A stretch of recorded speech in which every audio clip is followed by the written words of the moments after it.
Olá pessoal, sejam muito bem-vindos ao canal do Veterinário Investidor. Hoje nós vamos falar um pouquinho da transformação do CPF para o CNPJ, né? Qual é o melhor caminho para o médico veterinário trilhar a sua carreira de uma forma cada vez mais plena. Para quem não me conhece, eu sou o professor Rodrigo Mencalha, idealizador do perfil do Veterinário Investidor, e estaremos juntos aqui nessa palestra gratuita para que você possa aprender o máximo possível dessa transformação super necessária na sua vida profissional.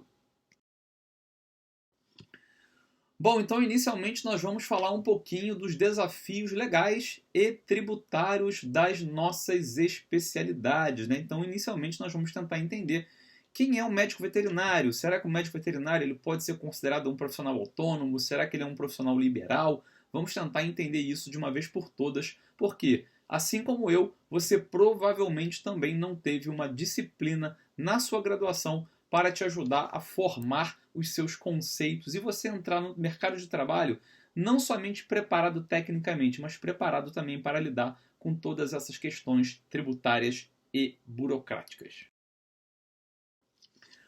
Bom, então inicialmente a gente se pergunta, né, será que o veterinário é um profissional autônomo?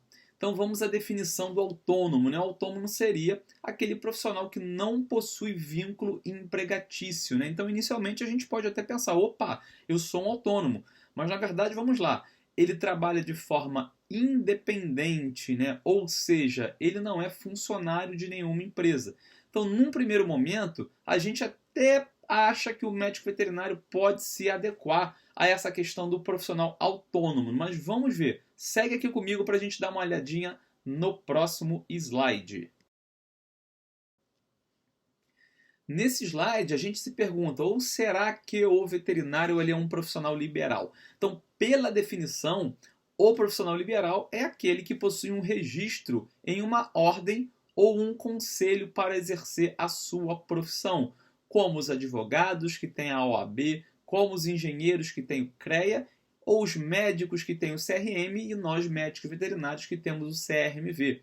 Então, pessoal, na verdade nós somos profissionais liberais porque nós somos regulamentados por o nosso Conselho Federal de Medicina Veterinária. Então, um profissional autônomo, ele não tem um vínculo e ele também não tem um vínculo com uma classe, com um conselho, né? Então, seria um eletricista, um bombeiro hidráulico, um pintor, tá? Então, tudo isso é importante a gente separar para que a gente possa começar a entender melhor qual é o nosso papel dentro da sociedade.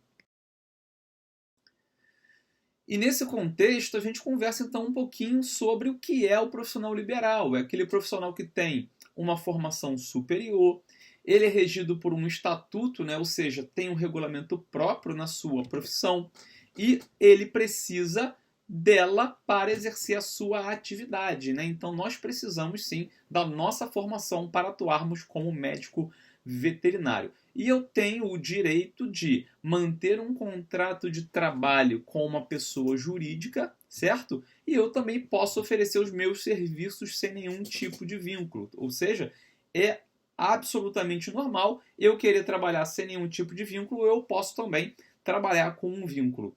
E aqui, pessoal, eu já começo a dar algumas nuances para vocês. Eu vejo muito colega veterinário falando o seguinte, poxa, como eu queria ter uma carteira assinada, como eu queria ser CLT. Muito cuidado com isso, pessoal. Essa falsa sensação de estabilidade pode nos prejudicar bastante. Então, nós vamos, ao longo dessa palestra, tentar comparar as vantagens e desvantagens de nós sermos ou não vinculados a um regime trabalhista.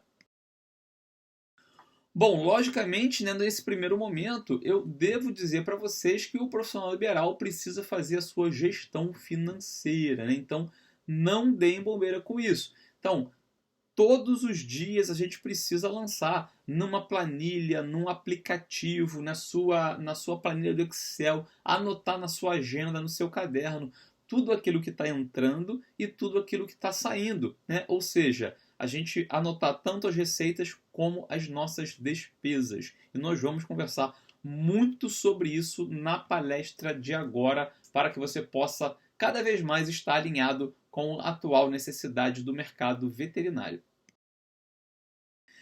Bom, legal, né? Então as vantagens do profissional liberal, né? Não seguir hierarquias, não precisar de horários fixos, né? Ou seja, a gente consegue flexibilizar melhor os nossos horários, sobretudo quando nós nos tornamos especialistas.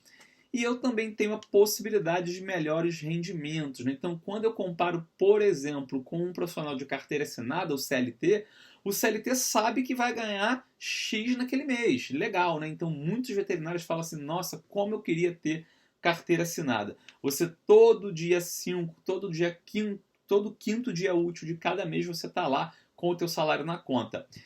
Tudo bem, pode ser até uma vantagem da gente não sofrer oscilação, mas você concorda comigo que o profissional liberal ele pode ultrapassar esse teto, né? Não existe teto, o céu é o limite, né? Ou seja, eu costumo dizer que é uma convexidade, né? Ou seja, você pode não ganhar nada, né? Na pior das hipóteses, você passa um mês sem receber nenhum real, mas na melhor das hipóteses, você tem um ganho infinito, né? Basta você ter bastante network e trabalhar em prol de fazer cada vez mais dinheiro, tá? Eu particularmente acho super interessante a vida do profissional liberal. Bom, e as desvantagens do profissional liberal é pelo fato dele não ter uma renda definida e garantida, e em casos, obviamente, de imprevistos, ele pode passar por determinado tipo de problema. E é por isso que aqui eu pego o link com o perfil do veterinário investidor lá no Instagram e até mesmo no nosso canal do YouTube. Procure aprender o mais rápido possível sobre a construção da sua reserva de emergência. É obrigatório para qualquer tipo de profissional, mas eu tenho certeza absoluta que o profissional liberal é aquele que mais precisa da sua reserva de emergência. E aqui a gente coloca o último tópico: eu preciso ser o próprio administrador da minha vida financeira. Legal, pessoal? Então, entendido essas vantagens e desvantagens, nós agora vamos falar um pouquinho sobre a declaração do imposto de renda do profissional liberal. Então vejamos, pessoal, essa declaração do imposto de renda, né, nós temos então as nossas deduções, né, ou seja, o que eu posso deduzir do imposto de renda, né, são despesas com manutenção, prestação de serviço para pessoa jurídica e prestação de serviço para pessoa física, né? Então nós temos aqui duas modalidades diferentes, né? Eu posso prestar um serviço diretamente para uma PJ, para uma empresa, para uma clínica, para um hospital, ou eu posso estar prestando um serviço para uma pessoa física, né? Diretamente, por exemplo, para um cliente, tutor de um animal, ou ainda você foi contratado por um cirurgião. Eu que sou anestesista, por exemplo, posso estar prestando meu serviço para o cirurgião, né, diretamente, né? E eu vou também comentar um pouquinho sobre essas deduções, tudo bem? Então nós vamos tratar nos próximos slides de uma questão extremamente importante, que é a nossa declaração do imposto de renda. Bom, quando você presta serviço diretamente para uma PJ, você precisa fazer uma declaração tal qual fazem os assalariados, né? Você precisa, inclusive, solicitar o informe de rendimentos, né? Então, toda vez que se você trabalha fixo com uma clínica, certo? Regulamentado, né? Logicamente, não da forma como muita gente ainda faz, né? Que é receber dinheiro na mão e aparentemente não tem nenhum vínculo, né?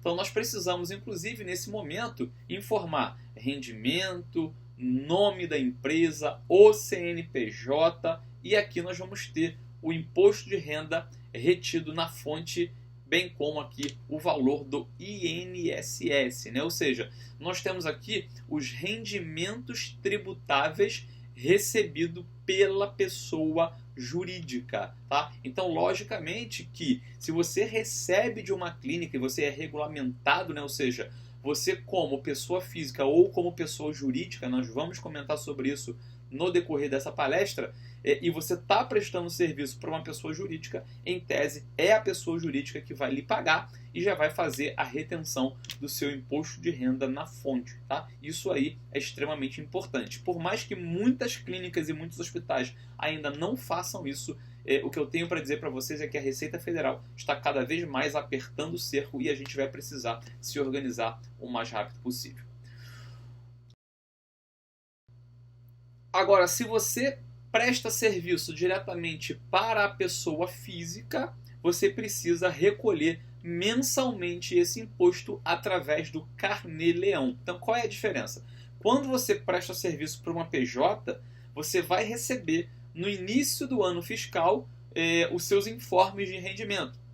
E você lá na plataforma da Receita Federal, você vai lá digitar para fazer o seu imposto de renda. Tranquilo, tranquilo, tranquilo, como eu costumo dizer.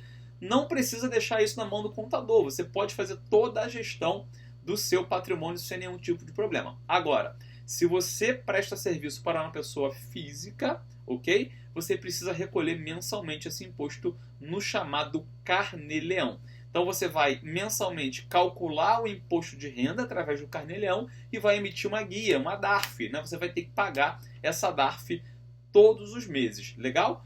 Agora, não esquecer, você precisa inserir o CPF dos clientes que você prestou o serviço. Então vamos supor que você foi à casa de um cliente, né? Você é médico veterinário que presta serviço na casa, né? Você faz domicílio, né? Como a gente fala aí no popular. Você foi lá fazer um domicílio, recebeu esse dinheiro aí, sei lá, 150, 200 reais num Pix de uma consulta, por exemplo.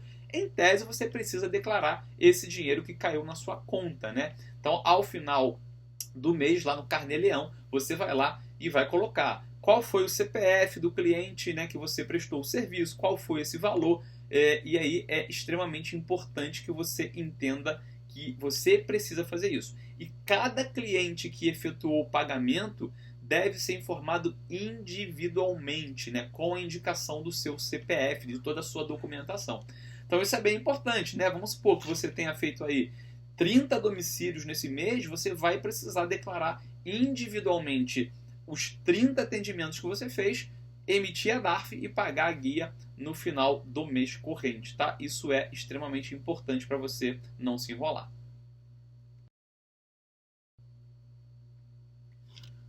Bom, e quais são as tributações legais do profissional liberal, né? Então vamos lá, profissional liberal, médico veterinário. Então você tem o imposto de renda, podendo ser pessoa física ou pessoa jurídica, né? Eu não sei como você trabalha hoje, ok? O INSS, o PIS e o ISS, né? Que é o imposto sobre o serviço, né? Então são esses impostos que nós vamos conversar ao longo agora da nossa palestra, né? Então, além do imposto de renda, a gente tem que recolher o INSS, o PIS e o ISS, ok? Mas antes da gente entrar de cabeça em cada um desses assuntos, nós também podemos colocar que o médico veterinário ele pode ser um empreendedor. Ou seja, né, você pode ser o dono de uma clínica, né, você tem um empreendimento, você tem um pet shop, né, você tem um hospital, você tem uma empresa de cirurgia, uma empresa de anestesia, né? Então, o que é empreender, né? Empreender, pessoal, é a habilidade em criar e implementar mudanças, inovações e melhorias a um determinado nicho, né? Um determinado mercado, certo? Ou mesmo ter um negócio, tá? Então, mesmo aí diante de grandes desafios, né? Então, eu costumo dizer que empreender é você vender uma solução para o problema do seu mercado, né? O problema do seu nicho. Como o meu sócio, meu grande amigo, Dr. Rafael Conagin, lá em Campinas, criou uma empresa de anestesia chamada TivaVet. Então aqui está o meu amigo Rafael Conagin, aqui de laranja, idealizador do grupo TivaVet, que começou lá em Campinas com ele e com o Eduardo Guerra, que é o sócio dele, e começaram a prestar serviço de anestesia veterinária volante, né? Com o método anestesia intravenosa total. Foi a primeira empresa de TIVA volante do Brasil. Então eles identificaram um problema nas clínicas de Campinas, que era o anestesista demora muito a chegar na clínica, né? Então o cirurgião está lá esperando, o dono da clínica está lá esperando, e o anestesista demorando. Então o Rafael criou uma equipe, tá? Ele trabalha com um esquema de sobreaviso e o anestesista tem 30 minutos no máximo para chegar na clínica, né? Então ele resolveu um problema, empreendeu, resolveu um problema, hoje está faturando um bom dinheiro e até por isso nós trouxemos o TivaVet aqui para o Rio de Janeiro, né? Hoje me tornei sócio desse grupo, né? Participamos do grupo TivaVet aqui também no Rio de Janeiro. Legal, pessoal? Então é uma outra forma, né? O empreendedor veterinário é uma outra forma que a gente também precisa conversar. E para darmos continuidade, é necessário que a gente entenda quais são os tipos de empresa que nós temos no Brasil, quais são as formas de você empresariar e quais as formas também que você vai ser tributado, né? Então, aqui nesse momento, nós vamos falar as possibilidades de você empreender de forma individual, de forma societária e também quais são os regimes de tributação que nós temos, né? Desde o Simples Nacional até o lucro. Bom, então inicialmente, pessoal, eu gostaria de ressaltar que existe uma possibilidade de empreendimento individual no Brasil, que é o MEI, né? O microempreendedor. E eu gosto muito de reiterar isso, porque é proibido o médico veterinário ser MEI no Brasil. Não é possível nenhum profissional liberal como médico veterinário abrir uma empresa através do MEI. Então o MEI ele fica restrito ao profissional autônomo, né? Como por exemplo o seu banhista, como por exemplo o seu dosador e tudo mais. Então não é possível a gente trabalhar com o MEI. Bom, então o que resta para a gente no que tange o empresário individual? Você pode ser um empresário individual do tipo EI, ou você pode ser um empresário individual do tipo EIRELI, tá? Que é empresa individual de responsabilidade limitada. Lembrando que nos próximos slides nós vamos entrar profundamente em tudo isso, quais são as vantagens e desvantagens de cada uma dessa modalidade. Bom, de um modo geral, tanto o EI quanto o EIRELI ele vai ser enquadrado no Simples Nacional no que tange a tributação. Então, o que é o Simples? Na verdade, o governo facilitou a vida do contribuinte de modo que ele juntou várias guias de impostos dentro de uma única guia, que é o Simples Nacional, e a gente vai explicar isso daqui a pouquinho. E ainda, você também pode enquadrar a sua empresa de acordo com o tamanho do seu capital, né? Então, nós vamos falar também mais profundamente. Você pode ser tanto uma microempresa, ME, como o EPP, que é o empresário, perdão, que é a empresa de pequeno porte, né? Então, nós vamos também pontuar isso lá no momento oportuno da nossa aula. Bom, e nós temos também, pessoal, a possibilidade de trabalharmos em forma de sociedade, né? Ou seja, eu posso ter um sócio, como eu já tive um sócio numa clínica veterinária e hoje eu tenho sócios na equipe de anestesia, tenho sócios também nos empreendimentos educacionais. Então, uma sociedade, obrigatoriamente, eu preciso ter no mínimo 2 pessoas. Então, nós temos a Sociedade de Responsabilidade Limitada, que é a famosa LTDA, né? Todo mundo vê lá escrito uma LTDA num letreiro. Ou eu também posso ter uma sociedade anônima, né? Como, por exemplo, as empresas que são listadas na Bolsa de Valores, elas são sociedades anônimas, né? Dificilmente a veterinária chega a ser sociedade anônima, né? A não ser que seja, por exemplo, um grupo como Pets, por exemplo, como a Zoetis, como a Orofino, aí tudo bem. Mas de uma forma geral, você vai ficar por aqui.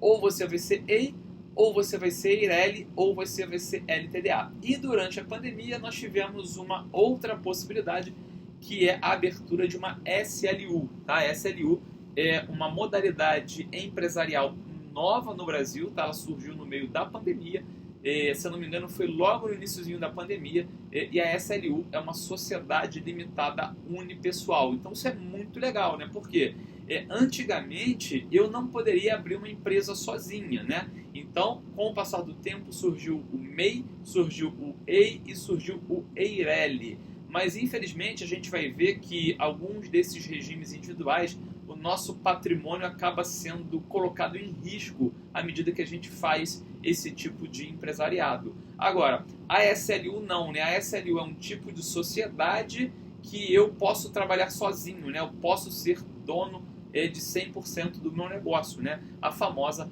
sociedade limitada do tipo unipessoal. Então nós vamos discutir tudo isso nos próximos slides. Lembrando que se a sua empresa crescer muito, né? Então, por exemplo, a sua clínica veterinária, o seu hospital veterinário crescer muito, provavelmente o Simples Nacional não vai compensar em termos de tributação. Então, normalmente nós acabamos sendo submetidos à tributação pelo lucro.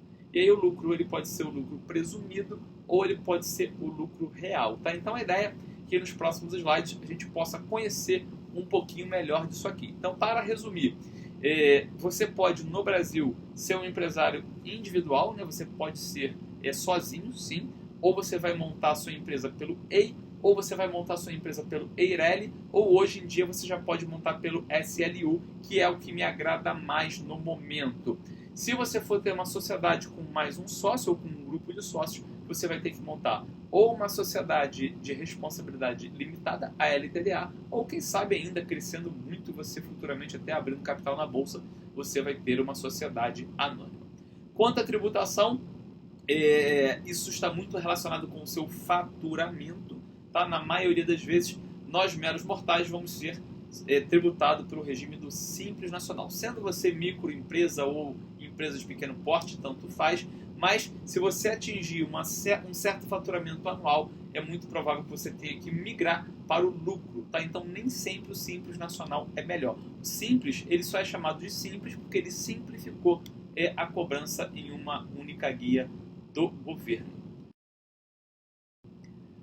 Bom, então quais são as possibilidades que nós temos na medicina veterinária, né? Aqui eu coloco um exemplo, como eu posso ser na anestesia veterinária, que no caso aqui é a minha área de atuação.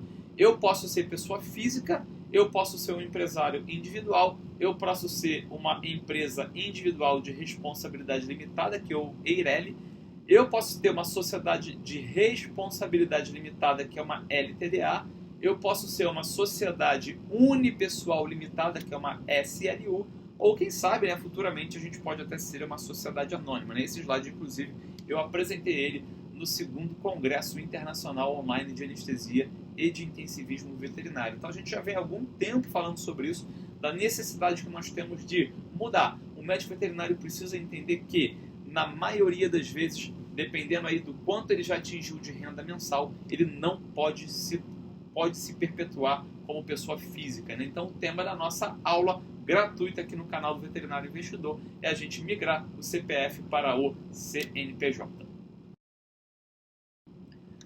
Bom, então vamos lá, vamos tentar entender quais são as vantagens da pessoa física. Então, primeira vantagem da pessoa física é menos burocracia, né? Eu não preciso abrir uma empresa, eu não preciso de contador, né? Então, obviamente que existe essa vantagem, né? Nós não temos o custo com o contador e nós temos uma menor burocracia em comparação à pessoa jurídica.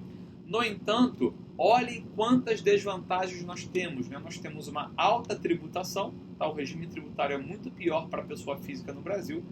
Eu tenho uma limitação de conseguir financiamentos no banco, né? E quando eu consigo com taxas de juros muito maior, as empresas normalmente têm alguns benefícios. E, por exemplo, né, para um anestesista, né, como é o meu caso, eu tenho muita dificuldade de conseguir comprar medicamentos, principalmente os controlados, porque a gente não consegue aí o alvará de licenciamento da vigilância, preciso de inscrição estadual e tudo mais, então isso tem uma série de repercussões negativas. Então, ao meu ver, as desvantagens são muito maiores do que as vantagens para o médico veterinário, que ainda é pessoa física. Bom, então nós temos aquela primeira possibilidade, né? Transformei a pessoa física em pessoa jurídica, me tornei um empresário individual, né? O tal do EI, tá? Então, quais são as vantagens? A vantagem é que eu não tenho nenhum valor mínimo para abrir essa empresa, né? Eu não preciso de um capital social, por exemplo, muito robusto para abrir, então é bem tranquilo, tá? E aqui nós podemos, inclusive, ser tributado de várias maneiras, né? Então você pode abrir uma empresa, uma microempresa, uma ME, você pode abrir uma empresa de pequeno porte. Lembra que isso não tem nada a ver com o tipo de ramo que você é, né? Na verdade isso tem a ver principalmente com o teu faturamento, tá? Então se você é microempreendedor é uma coisa, se você é uma empresa de pequeno porte é outra coisa. E aqui você pode ser tributado tanto pelo Simples Nacional, na maioria das vezes você é tributado pelo Simples Nacional, mas você, a depender do seu faturamento, você pode ser tributado pelo lucro presumido ou pelo lucro real. Então imagina que você é um empresário individual de muito sucesso, você montou uma empresa gigantesca, uma empresa, por exemplo, de consultoria, você montou uma empresa de cursos, essa empresa cresceu tanto que hoje não compensa mais você manter essa empresa aí sendo tributada no Simples Nacional. Você pode migrar lá para o lucro presumido, por exemplo. Bom, quais são as desvantagens do EI, né? As desvantagens, se é que é uma desvantagem, né? É obrigatório você ter um contador, não tem jeito, né? Se tornou em PJ, você precisa de um contador. Uma desvantagem que eu acho muito significativo é que você precisa abrir esse EI numa junta comercial do seu município, tá? E aqui é a principal limitação. Você responde com os seus bens, com o seu patrimônio pessoal em caso de endividamento dessa empresa. Então, se sua empresa quebrar, seu EI quebrar, você naturalmente tem um carro, tem um apartamento, tem um imóvel, a sua empresa você pode responder com esses bens, né? Então, é uma limitação que eu vejo. Eu não acredito que o EI seja algo bem viável para a gente, especialmente por conta dessa resolução que nós temos aqui com o nosso patrimônio pessoal. Bom, aí surgiu a possibilidade do EI virar o EIRELI, né? Ou seja, ao invés de você ser um empresário individual, você é uma empresa individual de responsabilidade limitada. Ou seja, aqui nós restringimos a responsabilidade dessa empresa, né? Então, principal vantagem, o patrimônio pessoal não é afetado, tá? No caso de dívidas. E aqui, mais uma vez, você pode ser uma microempresa, você pode ser uma empresa de pequeno porte, e naturalmente ser tributada aí pelo regime do Simples Nacional, ou ainda, se você crescer muito, você tem que migrar para o lucro presumido ou para o lucro real. Então notem que, mais uma vez, a forma que você é tributada não tem nada a ver com o tipo da sua empresa, tá? A forma de tributação tem a ver com o seu faturamento, beleza? Bom, qual é a desvantagem? Para você abrir essa EIRELI, você tem que botar um capital social de 100 salários mínimos. Então, no momento que eu gravo aqui essa aula, a gente está falando aí de mais de 100 mil reais de capital social. E a outra desvantagem é que você naturalmente precisa de um contador.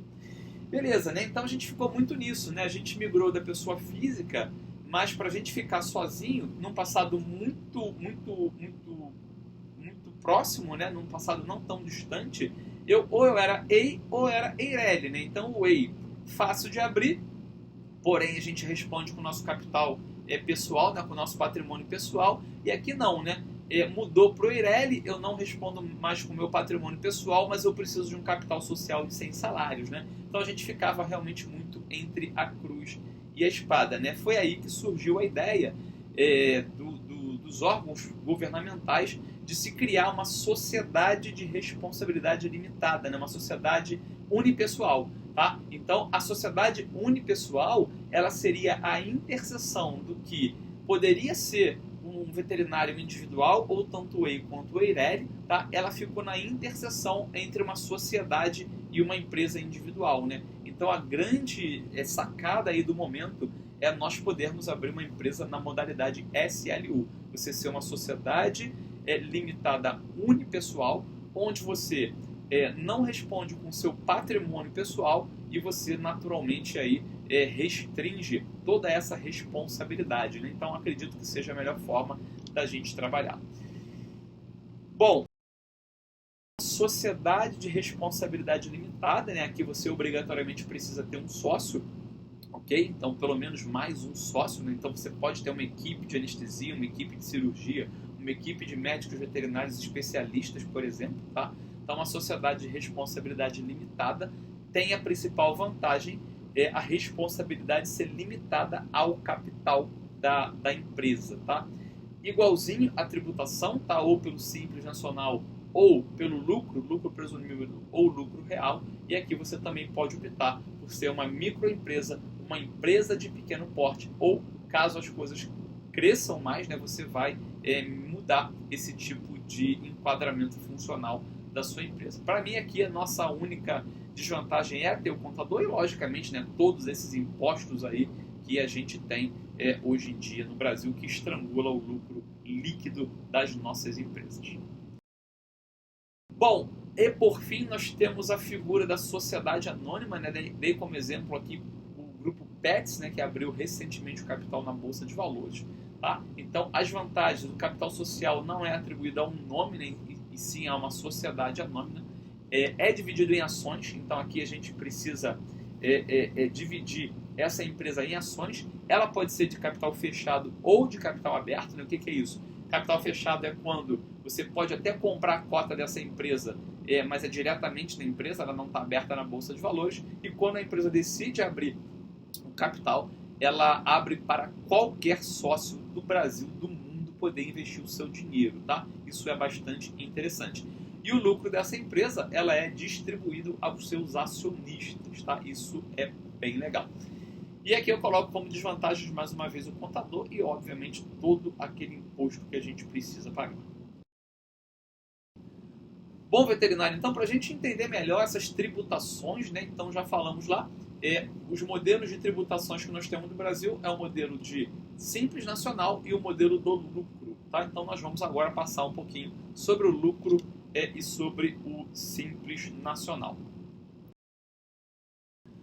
Bom, em relação ao Simples Nacional, então nós temos lá o CIMEI, que é aquele imposto exclusivo de quem tem MEI, que não é o caso do médico veterinário, tá? Onde pode ser recolhido no máximo até 81 mil, o faturamento é no máximo de 81 mil ao ano, ok? Tá? Então a gente não pode, tá por lei, porque nós somos profissionais liberais.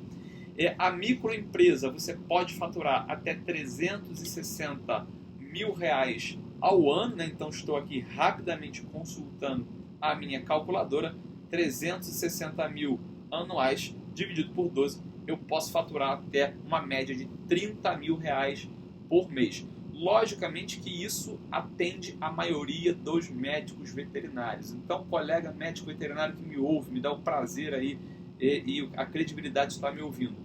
Durante um ano, tá, a sua média de faturamento tem que ser em torno de 30 mil reais. Até 30 mil você pode abrir uma microempresa. Tá? Isso não quer dizer que você está obrigatoriamente no Simples Nacional. Você pode até migrar para o lucro se você quiser, mas não compensa. Tá?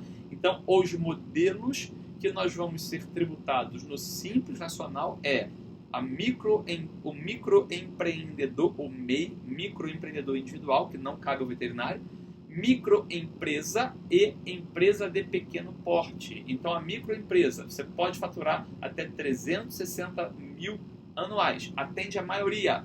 Ah, não, Rodrigo, eu tenho aqui um negócio, eu tenho uma clínica que fatura mais que isso. Legal, uma clínica provavelmente fatura mais do que isso mesmo. Então, você obrigatoriamente tem que ser uma empresa de pequeno porte. E uma empresa de pequeno porte, você pode faturar 4 milhões e 800 por ano, no máximo. Isso te dá uma média mensal aí em torno de 400 mil reais de faturamento do mês. Beleza? Então, aqui, pessoal, atende a maioria das nossas empresas. Bom, fugindo, você vai ser tributado pelo lucro. Então, toda empresa que fatura mais do que 4 milhões e 800 ao ano, obrigatoriamente precisa mudar para tributação baseada no lucro. E aí você tem um lucro presumido, ou seja, você presume qual vai ser o seu lucro, tá? E aí você já pode faturar até 78 milhões ao ano, o que dá um faturamento médio mensal de 6 milhões e meio. Tá? Nossa senhora, que faturamento legal. Então, assim, só para grandes hospitais que vão chegar aqui, ok? Essa alíquota é em torno de 32% de imposto que essa empresa vai pagar. E aí, quando a gente chega, por exemplo, no lucro real, quando você passa aí de 78 milhões ao ano, você vai ser obrigatoriamente tributado no lucro real, uma alíquota de até 34%. Então, todas as empresas, por exemplo, que estão listadas na Bolsa de Valores hoje do Brasil, elas apresentam um lucro acima de 78 milhões ao ano, né? Fichinha, esse lucro aí é muito pequeno para essas empresas, né? E elas naturalmente pagam até 34% de imposto. Beleza, pessoal? Bom, dito isso, né, a pergunta é: onde se enquadra então a medicina veterinária, né? Então, quando a gente pega a lei, isso aqui, pessoal, segura na cadeira agora, que isso é muito importante, principalmente para você, médico veterinário individual, você que tem WEI, você que tem uma IRELI, você que tem uma SLU, você que ainda é pessoa física. Então vamos lá, se segura aí para a gente conversar. Bom, a medicina veterinária, então, de acordo com a Lei Complementar 123/06, no parágrafo 5º do artigo 18, mostra que a medicina veterinária deve ser tributada no Simples Nacional pelo anexo 5. Então vamos entender depois o que significa esse anexo 5. Então existem 6 anexos, tá? Na regra aí do Simples Nacional, e a medicina veterinária ela está no anexo 5, tá? Anota isso aí, não perca, que talvez seja a informação mais relevante que a gente tem aqui. Bom,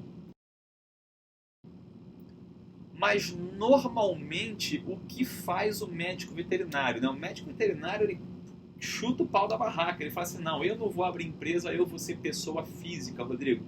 Vou receber tudo na minha conta pessoa física mesmo, vou sonegar. Pessoal, cuidado, a Receita Federal está fechando o cerco contra o médico veterinário, dentista e médico, que foram os profissionais que tiveram uma renda muito alta em períodos aí mais intensos da pandemia da Covid-19. Então preste atenção aqui, ó.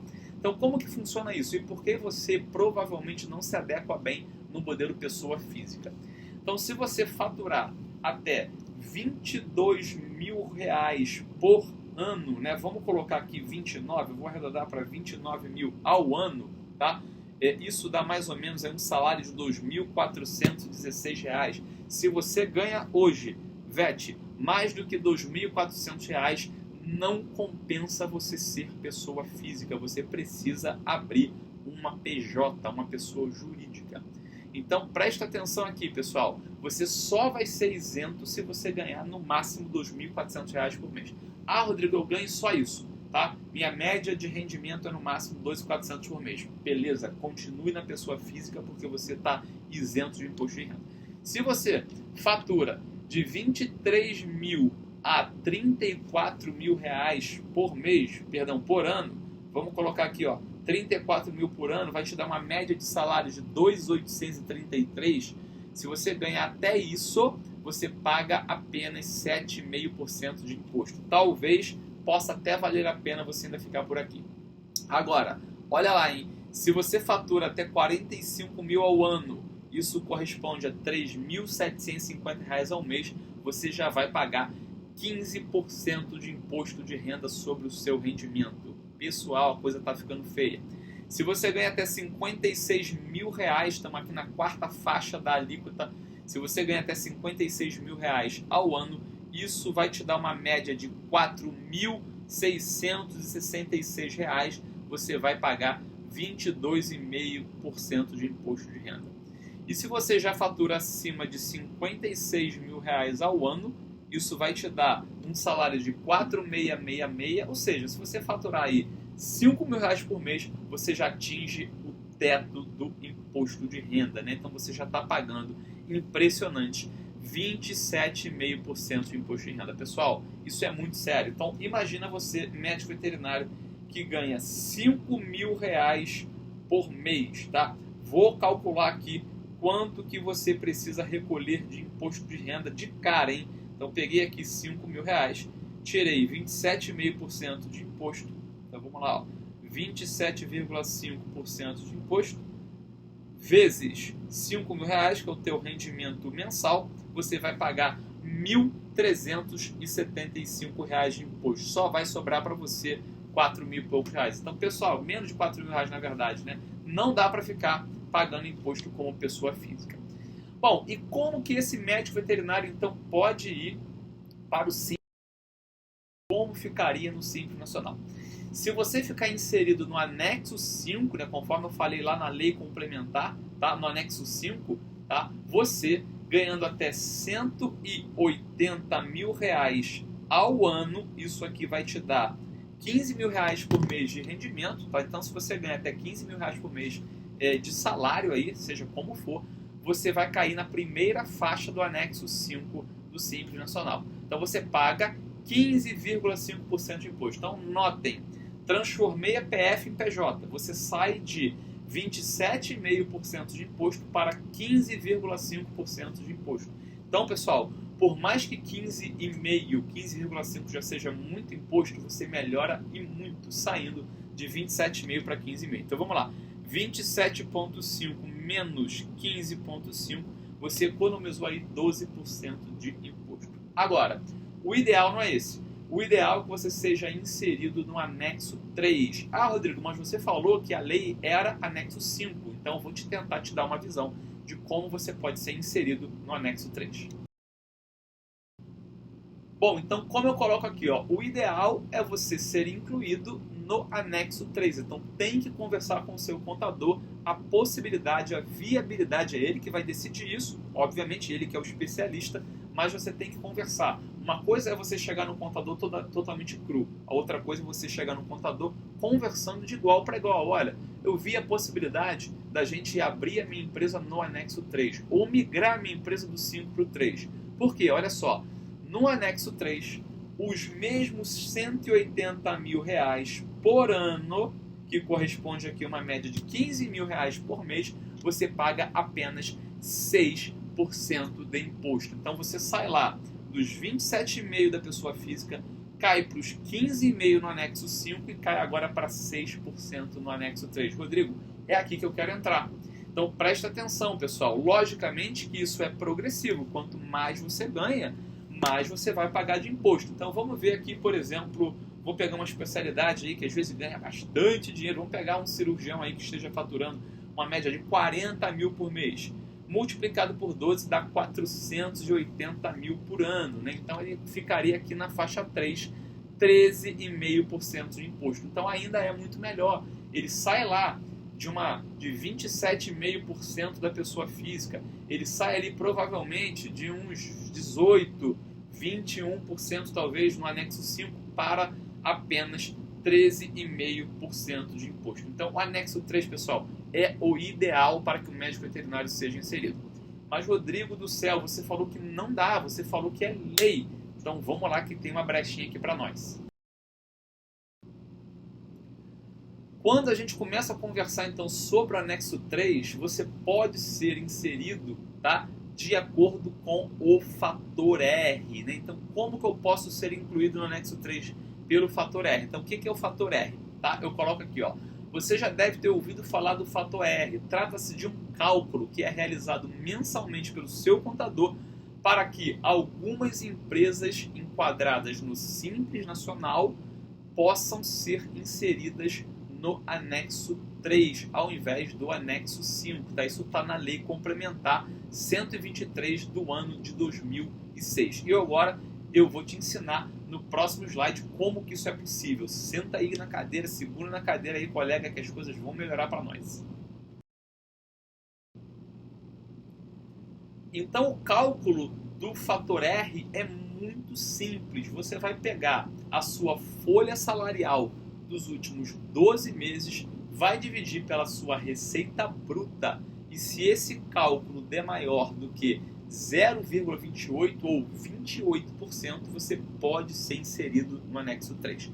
Ah, Rodrigo, mas eu não tenho funcionário, eu não tenho folha salarial. Calma, colega, senta na cadeira, segura aí que a gente vai explicar tudinho agora. Suponhamos eu, Rodrigo Mencalha, médico veterinário anestesista, né? Vamos supor, vou botar aqui um salário muito top aqui para mim. Na verdade, vou botar que a minha empresa de anestesia esteja faturando aí 50 mil reais por mês, pessoal. Então vamos lá. Estou faturando 50 mil reais por mês a minha equipe de anestesia e a gente coloca lá 50 mil. Bom, então pelo cálculo do fator R, a minha receita bruta está em 50 mil. Então o que eu preciso fazer? Vamos supor aqui, ó.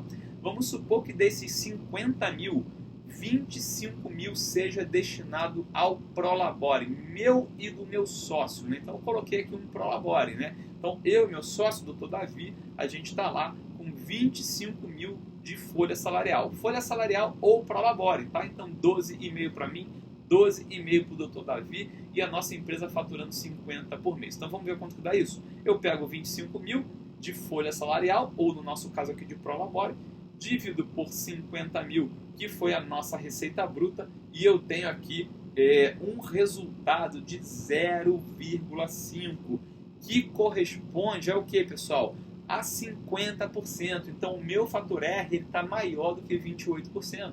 Então nem preciso botar um Prolabore tão grande assim. Então é simples, pessoal. À medida que pelo cálculo do fator R, a divisão, né, a razão aqui entre quanto que é o Prolabore de vocês, ou a folha salarial da sua clínica, do seu hospital, não importa, dividido pela receita bruta, tem que dar maior que 28%. Sendo assim, você pode ser inserido sim na conta do fator R.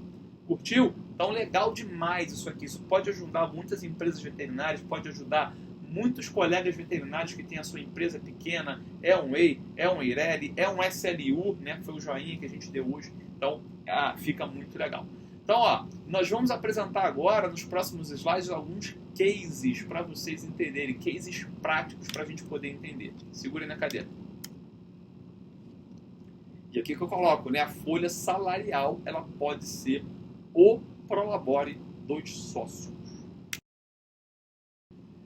Bom, case 1, né, case clássico aqui do anestesista veterinário, né? Então, o anestesista veterinário vai lá, tranquilão, presta serviço para pessoa física, né? Recebe via Pix, acha que está tudo bem, tranquilão, e tem aí um faturamento aí, por exemplo, de 10 mil reais, né? Então ele está lá uma média de faturamento de 10 mil. Então eu vou falar, esse mês ele faturou 10 mil. Lembrando que como ele está prestando serviço para pessoa física, o certo é ir lá no Carnê-Leão todo mês recolher a sua DARF para pagar. Não se engane, pessoal, o Pix ele ajudou muito a gente, mas ele organiza a cobrança da Receita Federal. Tem muita gente aí que vai se machucar por conta do não recolhimento desses impostos, hein? Pode anotar aí no que a gente está falando.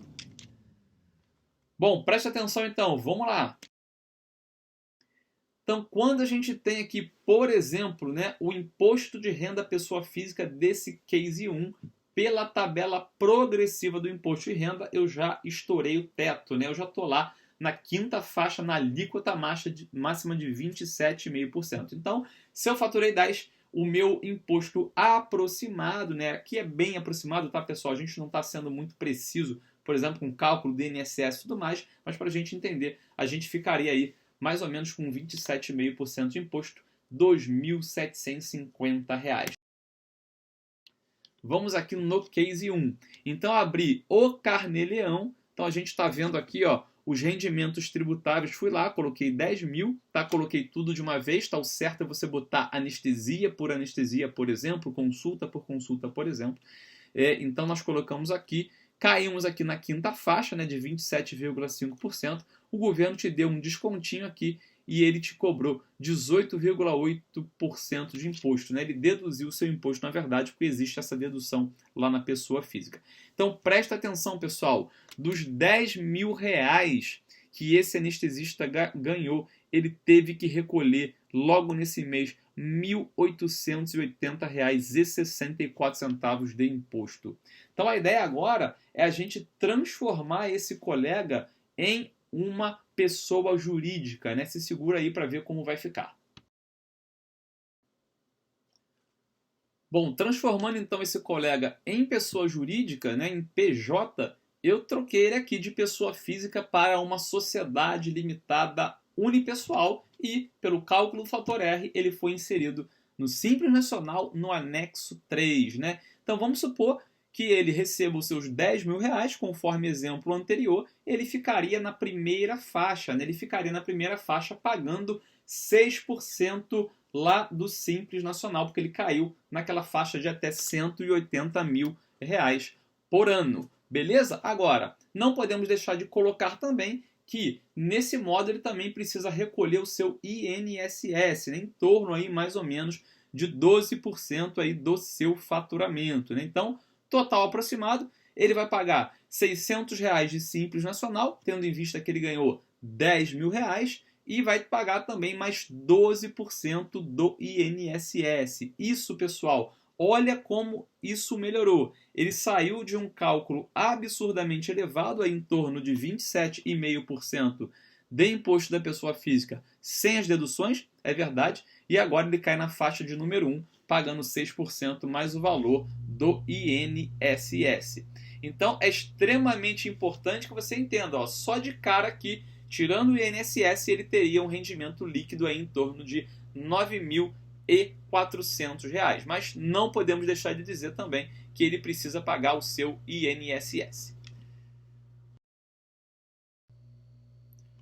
Vamos de case 2, pessoal. Então agora um anestesista pessoa física mais uma vez. Então a ideia é essa, né? Transformar a pessoa física em pessoa jurídica. Então mais um case de pessoa física. Só que agora o colega é um anestesista fixo, né? Então ele presta serviço para uma pessoa jurídica, tem o seu faturamento igual lá de R$120 mil por ano, ou seja, R$10 mil por mês em média, e recebe da clínica ao final do mês através do Pix, né? Vamos ver como fica a situação do nosso colega pessoa física.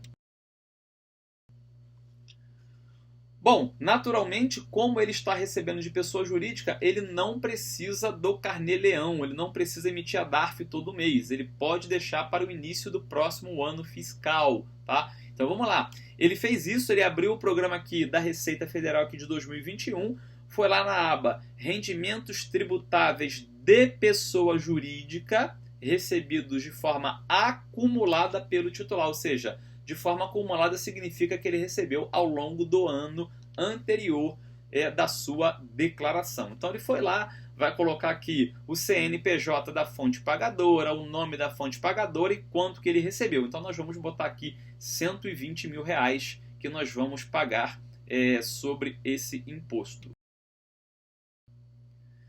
Então vim aqui, ó, simulei a alíquota efetiva, R$120 mil de rendimentos tributáveis, tá? Lembrando que eu ainda sou pessoa física, então naturalmente eu caio logo na quinta faixa, né? É uma porradinha de 27,5% de imposto, tá? E aqui a dedução, ó, foi muito pequenininha. O governo só te deu um descontinho aqui, você vai pagar uma alíquota efetiva de 26,78%. Então, dos seus R$120 mil que você recebeu no ano, se segura na cadeira agora que a informação é absurdamente chocante. Então, dos R$120 mil que você recebeu no ano, o seu rendimento líquido é apenas de R$87 mil. Então, vamos lá, ó. Você recebeu R$120 mil e teve um rendimento líquido de 87.869,36.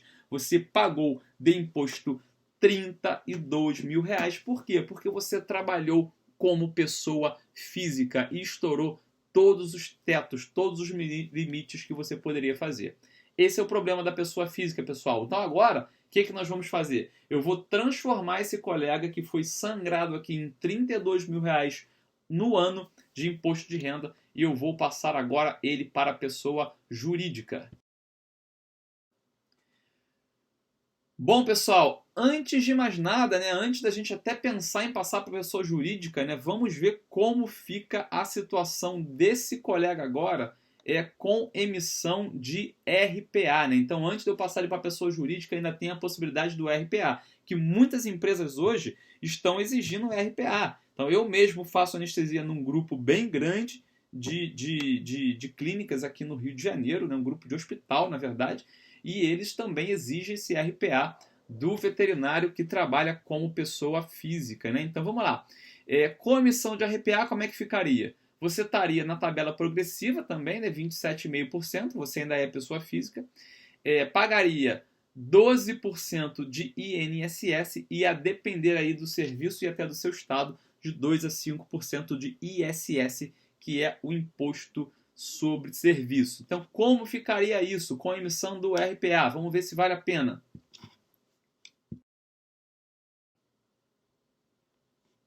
Então, na emissão do RPA, você teria lá, ó, R$10 mil, tá? Que é o seu rendimento mensal médio, né? Menos 27,5% de imposto. Você está lá no teto, não teve jeito. Você vai pagar, então, R$ 2.750 de imposto. Porém, sempre tem a dedução do imposto, né? Existem várias faixas. Na faixa de número 5, que é que você se enquadrou, você vai deduzir R$ 869 de imposto. Né? Então, R$ 2.750, que é o máximo, menos a dedução, isso vai te dar aí R$ 1.880 de imposto de renda, pessoal. Isso na pessoa física. Então, sempre tem a dedução. Então, quando você abre lá a tabelinha da pessoa física, vai estar lá faixa 1, 2, 3, 4 e 5 e ao lado tem uma coluna das deduções. É o que vai ser descontado do imposto que você vai pagar. Então, na verdade, você paga R$ 1.880 a cada mês, né? A cada mês em que você recebeu R$10 mil. Se a gente colocar isso na ponta do lápis, tá? Somente de imposto de renda no ano você vai pagar 22 mil reais aproximadamente. E não acabou, se segura que tem mais. Nós ainda temos o INSS, né? Então, por lei, a gente paga ainda 12% de INSS, né? Então, você vai pegar os seus 10 mil, vai multiplicar por 0,12, né? Correspondente a 12%. Então, você tem aí R$ 1.200 de INSS para pagar. Pessoal, a coisa é muito séria, né? Se segura aí que o próximo slide agora nós vamos somar então o imposto de renda com o INSS.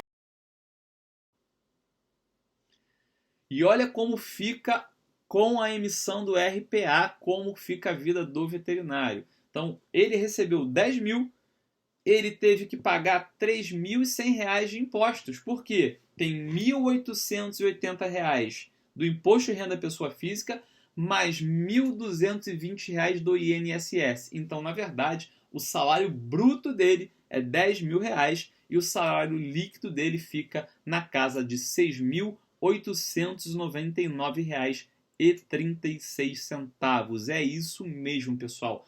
A coisa é mais séria que vocês imaginam. Então, a gente precisa realmente melhorar isso. Vamos mostrar agora, no próximo slide, a folhinha do RPA. Então tá aqui, por exemplo, né, um modelinho que eu peguei de recibo de pagamento de autônomo, né, de RPA. Tá? Isso não é legal para clínica também. Você que é empresário, dono de clínica, dono de hospital, a emissão frequente de RPA pode vincular o médico veterinário, ter vínculo trabalhista, tá, pessoal? Então, esse aqui é um modelinho que nós temos. Mas vamos lá.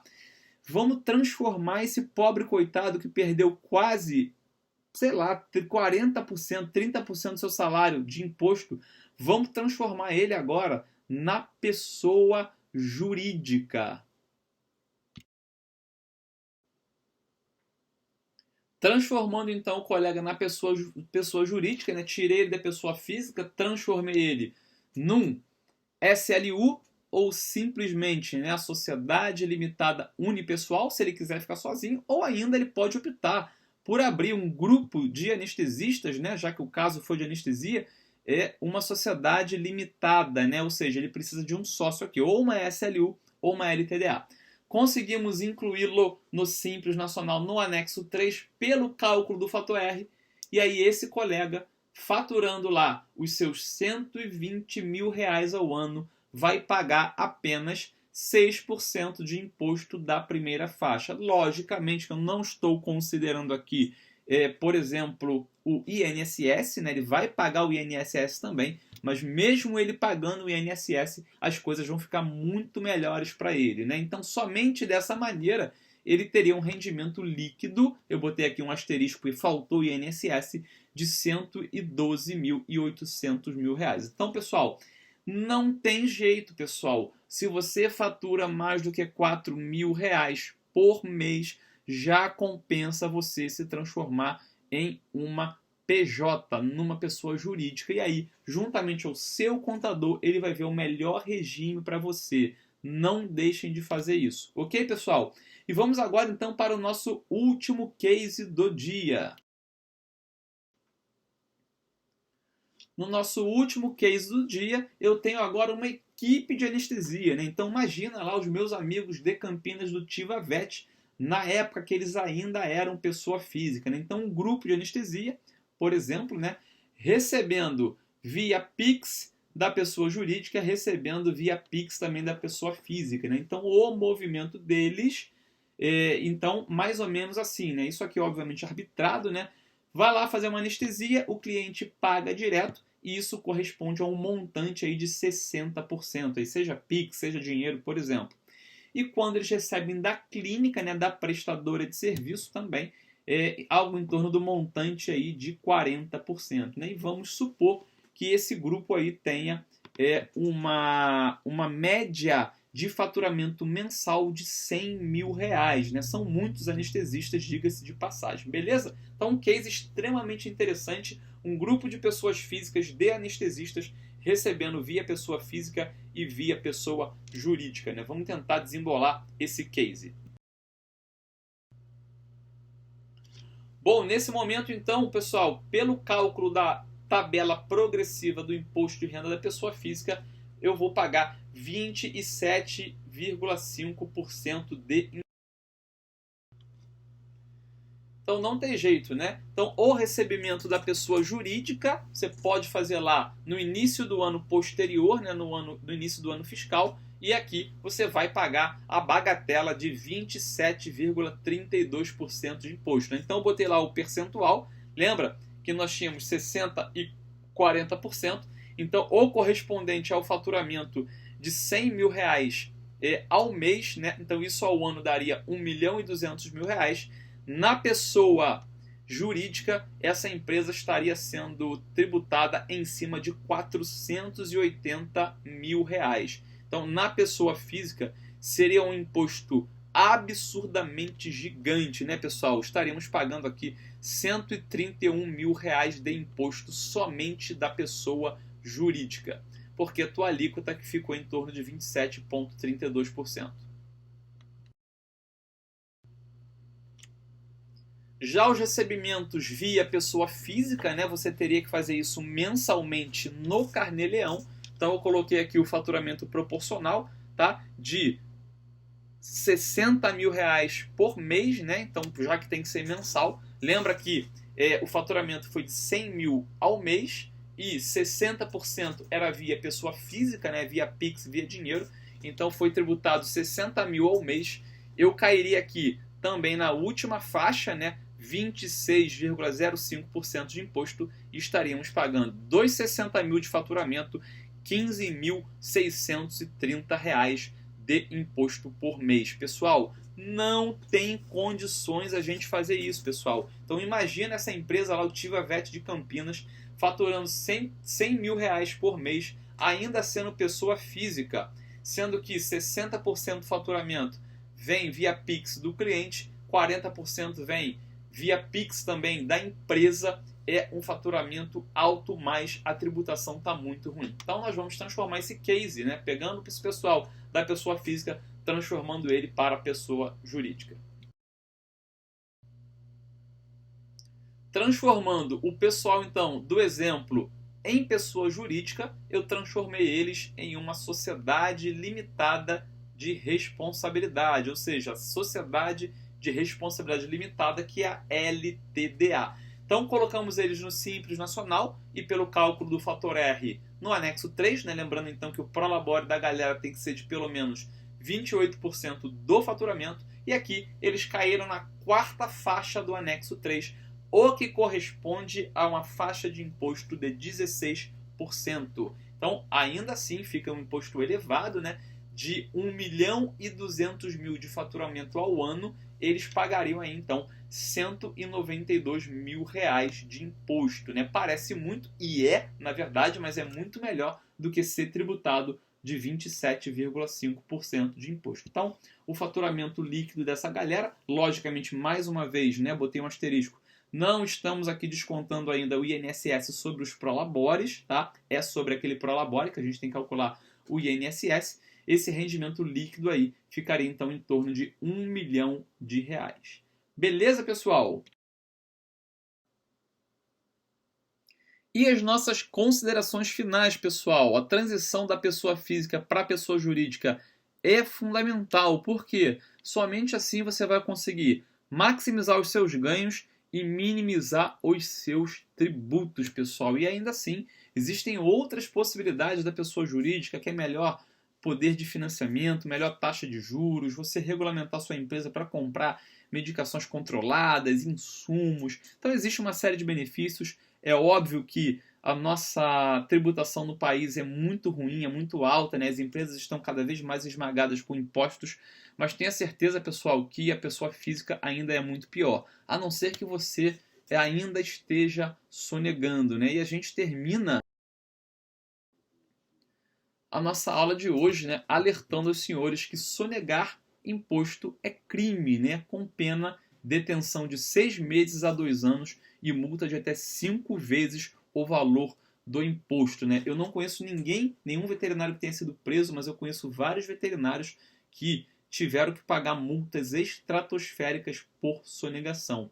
Se o réu for primário, não cabe detenção, mas a pena será de 10 vezes o valor devido, né? Então essa multa ela fica realmente muito grande. Ok, pessoal? Então, mais uma vez, agradeço aqui a participação de todos, o carinho, né, a audiência. A gente está à disposição aí para tirar as dúvidas via perfil do Instagram do Veterinário Investidor, via aqui o nosso canal do YouTube. Ajude o nosso trabalho a ser divulgado aí meramente para que a gente possa auxiliar você, médico veterinário. Ok, pessoal? Forte abraço então, acompanhe a gente nos próximos vídeos aqui do canal do Veterinário Investidor.